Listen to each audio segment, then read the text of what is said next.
2026 학년도 수능 연계교재 수능 완성에 실전 모의고사 1회 1번에서 3번 요 독서론에 대한 얘기죠. 어렵지 않습니다. 뭐 텍스트의 뭐 특성, 뭐 무슨 뭐 통일성, 응집성, 그다음에 뭐 의도성, 용인성, 정보성, 뭐 상호 텍스트성 이래가지고 텍스트의 이제 특성들을 쭉 써놨네요. 그죠? 어렵지 않습니다. 요거가 뒤에 문제가 좀 볼만한 게 있죠. 요거 3번 요거 좀 볼만하다. 그죠? 요거 선지들 이런 거나 좀 보고 뭐 딴 건 어렵지 않습니다. 봅시다. 1문단 독서가 이제 이루어지기 위해서는 독서의 대상이 되는 텍스트가 있어야 한다. 뭐 텍스트가 뭐냐? 글자입니다. 글자. 여기 있는 글자 이 다 텍스트죠. 그죠? 텍스트. 그죠? 글자 텍스트. 그런 게 있어야 독서가 되는 거지 뭐. 그죠? 텍스트는 문장이 모여서 이루어진 한 덩어리의 이제 글을 의미하며 문장이 문장으로 모여서 이루어진 한 덩어리의 글을 의미하며 여러 가지 특성을 갖추고 있다. 텍스트의 특성 중 중요한 것은 통일성과 응집성이다. 그래서 뭐 통일성, 응집성 크게 다루고 그 외에는 이제 이런 거 의도성, 용의성, 정보성, 상호 텍스트성 이런 거 뒤쪽에 있네요. 그죠?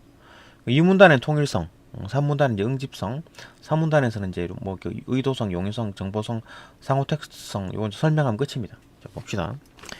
일단 뭐 통일성이 뭐냐? 뭐 그냥 말 그대로 이름 그대로 통일성이죠. 텍스트의 하위 이 내용들이 의미상 하나의 주제를 일관적으로 드러내고 있는 것. 이거 하나에 통일된다. 하나의 주제가 있고 거기에 맞게 이제 글을 써 내려가는 거죠, 그죠? 거기서 통일성에서 벗어난다. 그 주제에서 벗어난 내용을 써서는 안 되지. 텍스트에 통일성이 있다면 이해가 어려운 부분이 있더라도 독자가 문맥과 배경 지식, 그다음 상황 맥락 등을 고려해가지고 해당 부분의 이제 의미나 의도를 추론할 수 있다. 그러니까 만약 어려운 부분이 이해가 안 되는 부분이 있다 하더라도 통일성을 갖추고 있다. 그렇기 때문에 꼭 그 문장이 해석이 안 되더라도 그죠? 영어 지문이 그렇죠. 영어 지문 100%다 해석할 필요가 없잖아요. 그죠? 맥만 딱 잡아내면은 전체적으로 뭘 말하고 있다. 왜 그렇게 할 수 있습니까? 통일성이 있어서 그런 거지. 수능 뭐 영어 지문 같은 경우에는 뭐 통일성이 있을 수밖에 없죠. 그러니까 뭐 조금 좀 잘 모르는 단어가 있다 하더라도 통일성이 있다라는 전제 하에서 문제를 풀면 맥락으로 이제 추론이 가능하니까 문제를 풀 수 있다. 그런 얘기죠. 그리고 이런 추론 과정을 통해 텍스트가 전달하려는 주제를 파악할 수 있다. 그렇죠. 이런 추론 과정을 거쳐가지고 뭐 주제를 파악할 수 있다. 그래서 그 주제에 맞게 쭈루룩 통일되게 써놨을 거니까. 그죠? 모르는 부분이 있다 하더라도 몇 개 빼먹어도 전체적인 어떤 주제를 파악할 수 있다. 왜? 통일성 때문에. 그죠? 통일성 때문에. 3문단 응집성이란 응집성 막 쫙쫙 연결되는 걸 그 말이에요. 그죠? 딱딱 달라붙는 거죠. 이게 쭉 흩어져 있는 게 아니라 쫙 모여 있다라는 거지. 뭐 통일성과 같은 맥락이겠는데 봅시다. 텍스트의 하위 내용들이 표면상 긴밀하고 자연스럽게 연결되어 있는 것을 말한다. 표면상 그죠? 응집성이란 게 표면상에 대한 얘기네. 표면상 긴밀하고 자연스럽게 연결되어 있는 것을 말한다. 뭐 접속이나 대용 표현, 대용을 나타내는 표현을 적절하게 사용하면 응집성을 높일 수 있다. 그러니까 진짜 말 그대로 이제 표면상에 대한 얘기는 표면상, 그죠? 외형상, 표면상, 그죠? 그러니까 요 응집성을 높이기 위해서 이제 접속 표현, 그다음에 뭐 대용 표현을 쓴다. 있네. 밑에 접속 표현과 이제 대용 표현에 대한 설명이 있습니다. 봅시다. 접속 표현이란 두 개 이상의 내용을 연결하는 표현으로 주로 연결 의미가 뭐 있나요? 뭐 그리고, 그러나 뭐 이런 거겠지. 그죠? 그러면 뭐 이런 거. 연결 의미죠. 의미는 뭐뭐 하고, 그죠? 뭐뭐 해서, 그죠? 어서 뭐 하고 뭐 이런 거지. 그죠? 그게 연결 의미고. 그다음 접속 부사는 아까 했던 거죠. 그리고, 그러나 이런 거겠지. 예. 그런 걸 통해서 나타난다. 그게 이제 접속 표현이다. 그죠? 영어로 하면 뭐 접속사 이런 거겠지. 대용 표현이란 앞에 나온 내용의 반복을 피하고자 다른 표현으로 대체하는 것으로 대명사겠지. 그죠? 뭐 그것, 뭐 it, 그죠? he, 뭐 she, 뭐 그런 걸로 대체한다. 영어로 했을 때 대체하는 것으로 뭐 그것, 이것 뭐 이런 거죠. 뭐 전자, 후자 이런 거겠지. 내용의 자연스러운 연결 외에도 글을 이제 풍부하고 좀 다채롭게 하는 효과가 있다. 접속 및 대형 표현 이거 외에도 이제 예고, 강조, 요약, 예시, 열거 등 내용 간의 이제 관계를 나타내는 담화 표지. 그러니까 접속 표현, 대형 표현, 담화 표지, 그죠? 이런 걸 적절하게 이제 예를 들어 뭐 이런 거겠죠, 그죠? 뭐 강조하면, 뭐 요약하면, 뭐 첫 번째 예로 뭐 예를 들면 뭐 그죠? 그다음에 뭐 열고 뭐 첫 번째, 두 번째, 세 번째 이런 거거든. 그런 담화 표지를 적절하게 사용하거나 이제 이유 없이 중복되는 내용을 생략까지 하면 깔끔하게 되겠지. 내용 간의 연결을 자연스럽게 만들어 응집성을 높일 수가 있다. 그러니까 이제 문장별로 딱딱딱 응집성이 딱 이렇게 연결되는 거죠, 그죠? 응집력을 높이기 위한 장치를 적절히 사용하면 텍스트의 내용이나 흐름이 명확해져 주제가 잘 드러나므로 통일성도 같이 높아진다. 그렇지. 이제 형식적으로 표면상 아주 그냥 깔끔하게 연결되어 있으면 뭐 통일성도 잘 보일 거고 주제도 잘 잡히겠지. 명확해진다. 그죠? 이게 되고 3문단 통일성과 응집성 외에도 텍스트는 의도성, 용인성, 정보성, 그 다음에 상호 텍스트성 하나, 둘, 셋, 네 개가 더 있네. 이런 어떤 다양한 특성들을 가질 수 있다. 의도성은 뭐 의도가 있다는 얘기겠지. 텍스트가 특정한 목적을 지니고 있다는 것.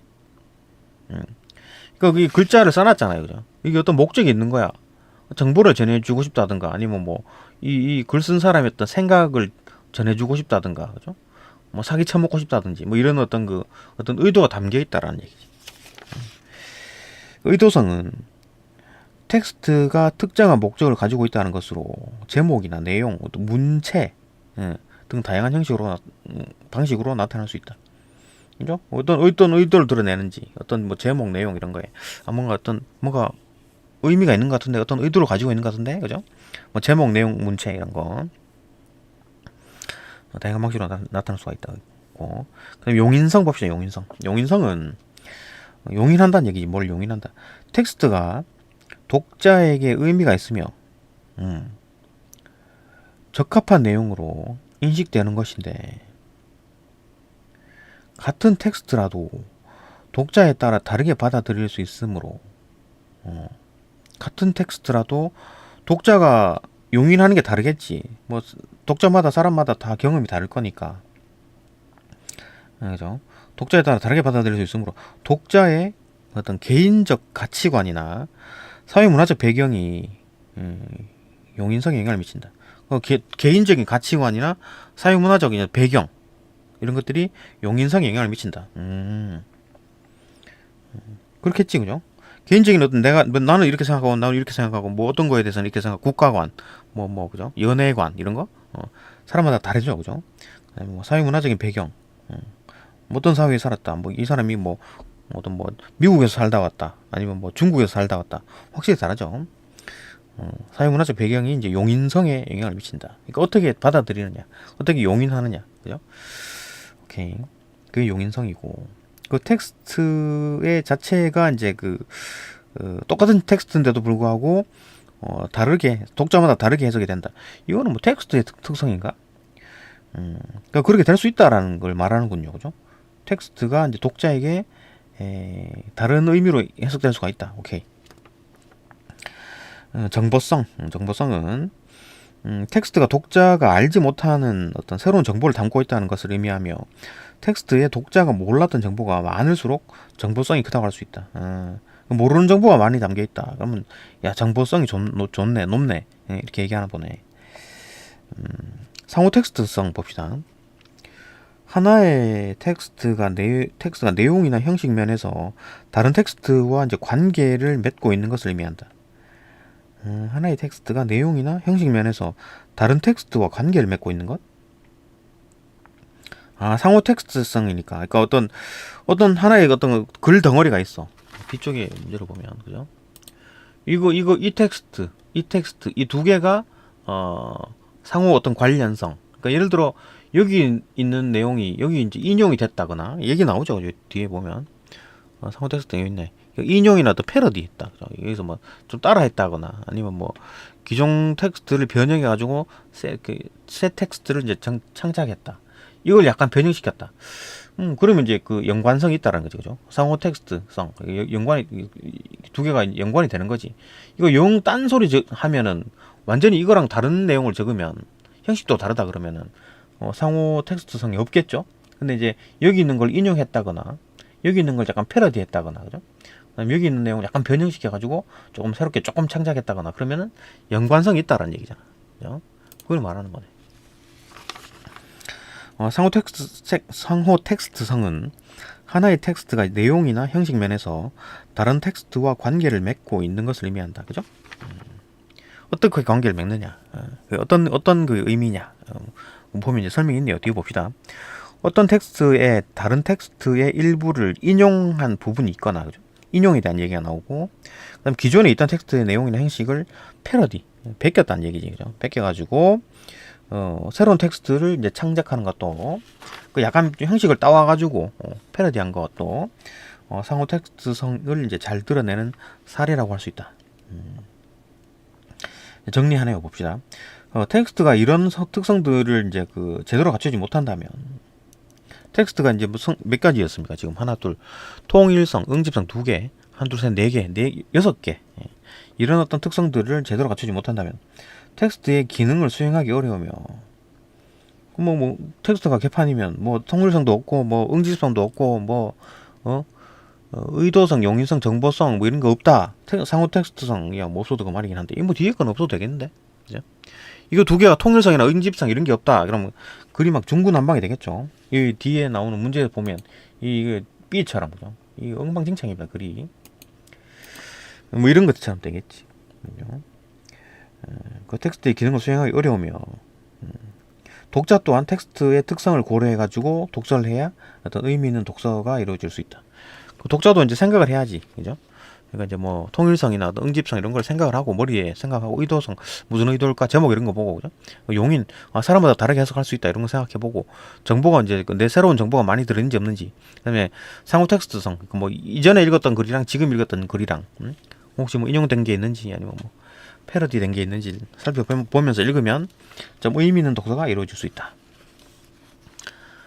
그런 내용이군요. 네, 여기까지 보고 이제 문제 풀어봅시다. 3번 좀 풀어봐야 됩니다. 다음 영상 넘어갑니다.